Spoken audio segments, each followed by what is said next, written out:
வணக்கம், இது உங்கள் mohanelectronics. நீங்கள் நம்ம பார்க்க போகிறது என்னென்னு பார்த்தீங்கன்னா கவர்மெண்ட் டிவி SMT டைப் போட்ட கிட்டு. இது என்ன ப்ராப்ளம் சொல்லியிருக்காங்கன்னா டிவி பவர் சப்ளை ஆன் ஆகலை அப்படின்னு சொல்லியிருக்காங்க. இது எப்படி ரெடி பண்ணுறதுன்னு சொல்லி தெரிஞ்சதுக்கு முன்னாடி நம்ம சேனலை சப்ஸ்கிரைப் பண்ணாதவங்க சப்ஸ்கிரைப் பண்ணிட்டு பெல் பட்டனை கிளிக் பண்ணி வச்சுக்கோங்க. அப்போ தான் நான் போகிற வீடியோ உங்களுக்கு ஒன்று கிடைக்கும். வாங்க இப்போ வீடியோக்குள்ளே போகலாம்.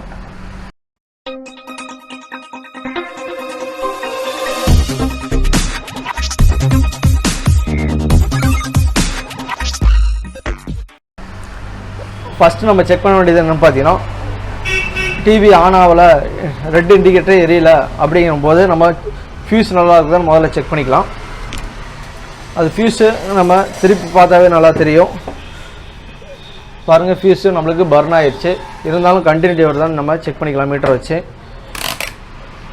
இப்போ மீட்டரை நம்ம கண்டினியூட்டியில் வச்சுக்கிட்டு ஃபியூஸ் கண்டினியூட்டி காமிதான் பார்க்கலாம். இப்போ பார்த்தீங்கன்னா நம்மளுக்கு ஃபியூஸுக்கு இப்போ ஓப்பன் ஆகிடுச்சு, கண்டினியூட்டி வரல. அடுத்து நம்ம செக் பண்ண வேண்டியது பார்த்தீங்கன்னா இந்த ஏசி லைன்லேருந்து நம்மளுக்கு ஒரு பிடிசி காயில் ஒன்று போட்டிருப்பாங்க.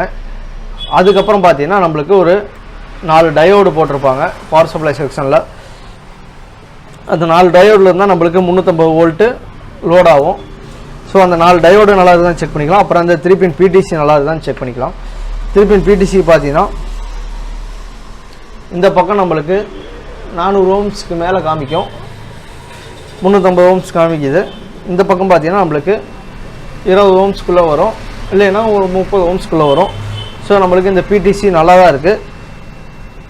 நம்மளுக்கு எப்போவுமே இந்த power supply section fuse short ஆச்சுன்னா இந்த பிடிசியும் சேர்த்து மாற்றி விடுங்க. அப்போ தான் நம்மளுக்கு ரிட்டர்ன் ஃபால்ட் வராது.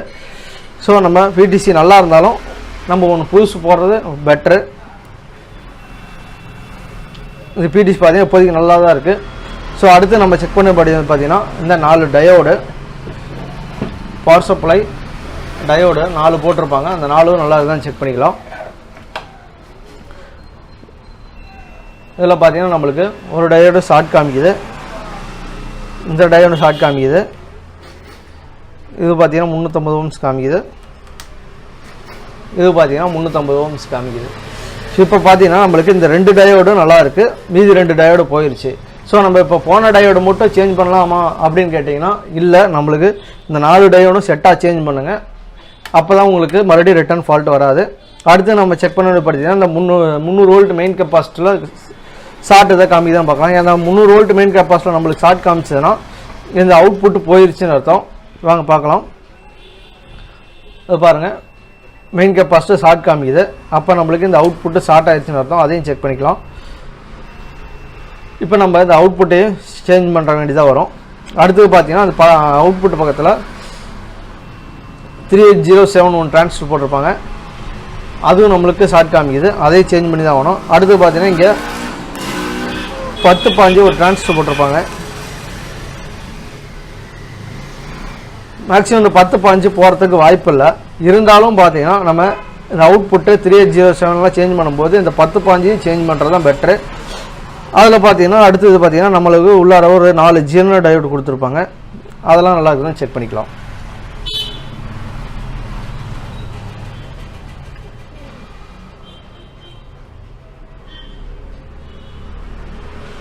நம்மளுக்கு பார்த்தீங்கன்னா ஜீரோ டயோடு எதுவும் ஷார்ட் காமிக்கல. அடுத்து பார்த்தீங்கன்னா இந்த இடத்துல ஒரு 2 ரெசிஸ்டன்ஸ் போட்டிருப்பாங்க, 70 ஓம்ஸ் ரெசிஸ்டன்ஸு. இது பார்த்தீங்கன்னா 2 ரெசிஸ்டன்ஸ் வரும், அது நல்லா தான் செக் பண்ணிக்கலாம். அடுத்து பார்த்தீங்கன்னா அதுக்கு கீழே பார்த்தீங்கன்னா 2 டிஸ்க்கு கொடுத்துருப்பாங்க. இந்த 2 டிஸ்க்கும் நம்மளுக்கு மெல்ட் ஆன மாதிரி இருக்கும், இல்லைன்னா ஒவ்வொன்று எரிஞ்சு போயிடும். இதில் பார்த்தீங்கன்னா எனக்கு எரிஞ்சே போயிடுச்சு. ஸோ இதையும் நம்ம சேஞ்ச் பண்ணி தான் ஆகணும். ஒவ்வொன்று பார்த்தீங்கன்னா சைடில் லைட்டாக வெடித்த மாதிரி இருக்கும். அதனால் என்ன பண்ணுறீங்கன்னா இந்த 2 டிஸ்க்கையும் செட்டாக சேஞ்ச் பண்ணுங்கள். இப்போ பார்த்தீங்கன்னா நான் இந்த ரெசிஸ்டன்ஸ் செக் பண்ணிக்கிறேன். பார்த்தீங்கன்னா 68 ஓம்ஸ் காமிக்குது ஒரு ரெசிஸ்டன்ஸு, இன்னொரு ரெசிஸ்டன்ஸு அதுவும் 70 ஓம்ஸ் காமிக்குது. ஸோ 2 ரெசிஸ்டன்ஸும் நல்லா தான் இருக்குது.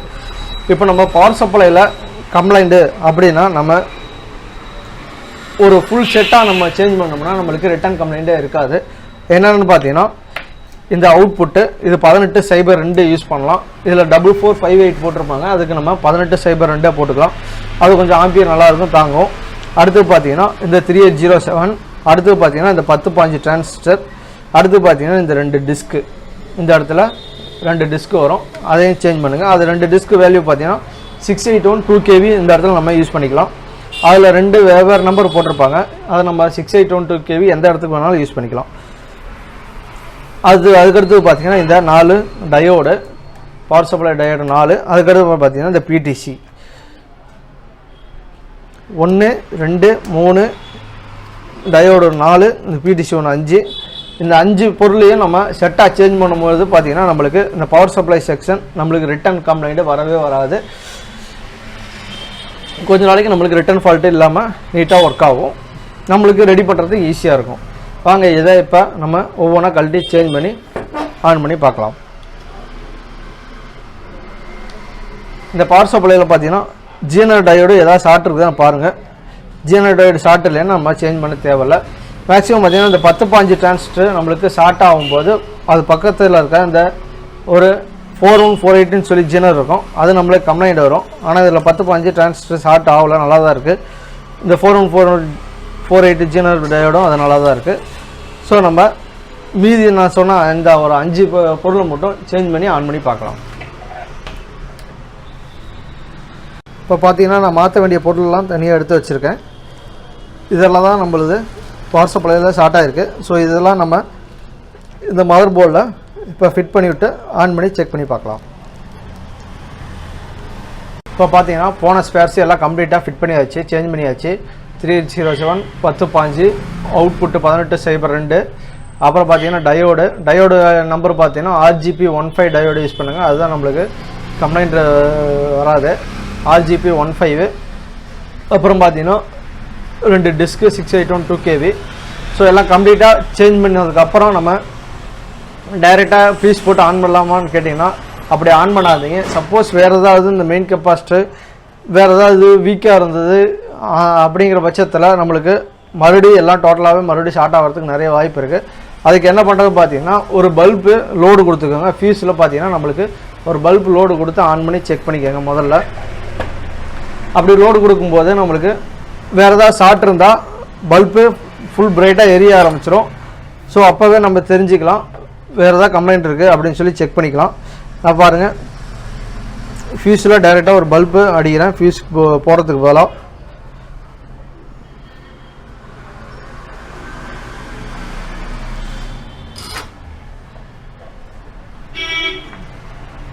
இப்போ பார்த்தீங்கன்னா பல்பு நான் ஃபியூஸில் சால்ட் பண்ணியிருக்கேன். இப்போ நம்ம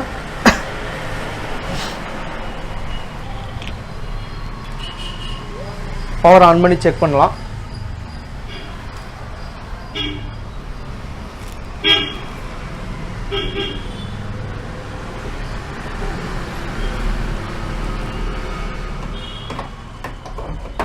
இப்போ பார்த்தீங்கன்னா நான் பவர் ஆன் பண்ணுறேன். இப்போ பார்த்தீங்கன்னா நம்மளுக்கு பல்பு பிரைட்டாக எரிஞ்சிட்டு டிம் ஆயிடுச்சு. ஸோ நம்ம இப்போ 110 வோல்ட் வருதான்னு செக் பண்ணிக்கலாம். இப்போ பார்த்தீங்கன்னா 110 வோல்ட்டு ஸ்டாண்ட் பையில் இருக்கிறனால நம்மளுக்கு 73 வோல்ட் வருது. ஸ்டாண்ட் பை ரிலீஸ் ஆனதுக்கப்புறம் எனக்கு பார்த்தீங்கன்னா 110 வர ஆரம்பிச்சிடும். நம்ம இப்போ பல்பு எல்இடி லைட்டு எரியுதான்னு செக் பண்ணிக்கலாம். பாருங்கள் எல்இடி நம்மளுக்கு எரிய ஆரம்பிச்சிருச்சு ஸ்டாண்ட் பை லைட்டு. ஸோ இப்போ நம்ம ஸ்டாண்ட் பை லைட் எரியறனால பிரச்சனை கிடையாது. நம்ம பல்பு எடுத்துகிட்டு நம்ம ஃபியூஸ் போட்டு ஆன் பண்ணிக்கலாம். சப்போஸ் உங்களுக்கு இந்த மாதிரி ஆன் பண்ணும்போது நம்மளுக்கு இந்த ஸ்டாண்ட் பை லைட் எரியல, இந்த லோடு கொடுத்த பல்பு நம்மளுக்கு ஃபுல் பிரைட்டாக எரிஞ்சதுன்னா வேறு ஏதாவது ஷார்ட் இருக்குதுன்னு அர்த்தம். அதை கம்பல்சரி செக் பண்ணிவிட்டு அப்புறம் நம்ம ஆன் பண்ண வேண்டியது வரும். ஏன்னா நீங்கள் அப்படியே ஆன் பண்ணிங்கன்னா நம்மளுக்கு ஃபியூஸ் மறுபடியும் வெடிச்சிடும். நம்ம பூஸ் சேஞ்ச் பண்ணதும் நம்மளுக்கு மறுபடியும் போகிறதுக்கு நிறைய வாய்ப்பு இருக்குது. ஸோ நம்மளுக்கு இப்போ பார்த்தீங்கன்னா பிரைட்டாக எரிஞ்சிட்டு ஆஃப் ஆயிடுச்சு. நம்மளுக்கு 110 வோல்ட்டுக்கு ஸ்டாண்ட் பையில் இருக்குது. 73 வோல்ட்டு, 14 வோல்ட்டு, 7.5, 5.6. இப்போ நான் ஸ்டாண்ட் பை ரிலீஸ் பண்ணதுக்கப்புறம் எனக்கு மீதி வோல்ட்டு வந்துடும். ஸோ நான் இப்போ பல்பு லோடு எடுத்துகிட்டு ஃபியூஸ் ஒன்று போட்டு ஆன் பண்ணுறேன்.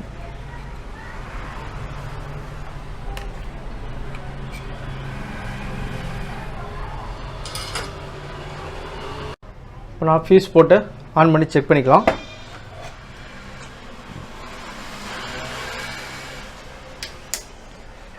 ஃபியூஸ் இன்செர்ட் பண்ணிட்டேன். இந்த பல்பையும் தனியாக எடுத்து வச்சுக்கலாம். இப்போ பவர் ஆன் பண்ணி 110 வோல்ட் எவ்வளோ வருதுன்னு செக் பண்ணிக்கலாம். பார்த்தீங்கன்னா பவர் ஆன் பண்ணிட்டேன். ஸ்டாண்ட் பை லைட் எரியுது. இப்போ ஸ்டாண்ட் பை ரிலீஸ் பண்ணுறேன்.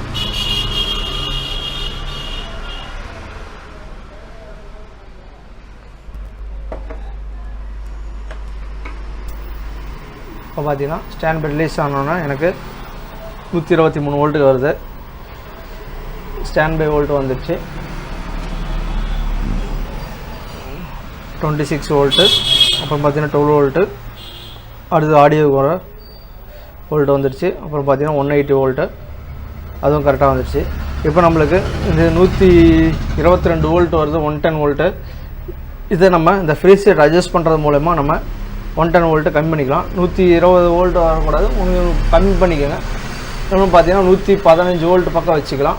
அது நம்மளுக்கு மேக்ஸிமம் மீதி செக்ஷனுக்கு ஹை வோல்டேஜ் போகாமல் பார்த்துக்கும். ஏன்னா 122 வோல்ட்டுக்கு மேலே வரும்போது மீதி செக்ஷன்லையும் பார்த்தீங்கன்னா நம்மளுக்கு வோல்ட்டு கொஞ்சம் ஹையாக போகும். அது ஸ்பேர் ஸ்பாட்ஸு சீக்கிரம் வீக் ஆகிறதுக்கு நிறைய வாய்ப்பு இருக்குது. அதனால் பார்த்தீங்கன்னா இந்த ஃப்ரீ செட் அட்ஜஸ்ட் பண்ணி 115 வோல்ட் பக்கம் வர மாதிரி வச்சுக்கோங்க. ஸோ இப்போ நம்மளுக்கு பிக்சர் வந்துருச்சு. எனக்கு பார்த்தீங்கன்னா படம் வந்துருச்சு, பட் ஆனால் கலர் ஃபால்ட்டில் இருக்குது.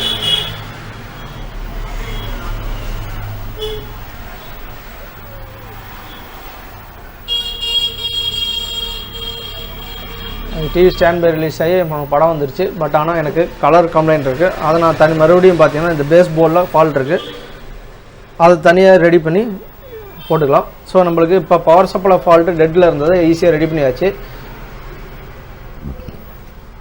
ஸோ இந்த மாதிரி தான் ஒவ்வொரு செக்ஷனில் நம்ம கம்ப்ளைண்ட்டை ஒவ்வொரு செக்ஷனாக நம்ம டோட்டலாக சேஞ்ச் பண்ணும்போது நம்மளுக்கு ரிட்டன் கம்ப்ளைண்ட்டே இருக்காது.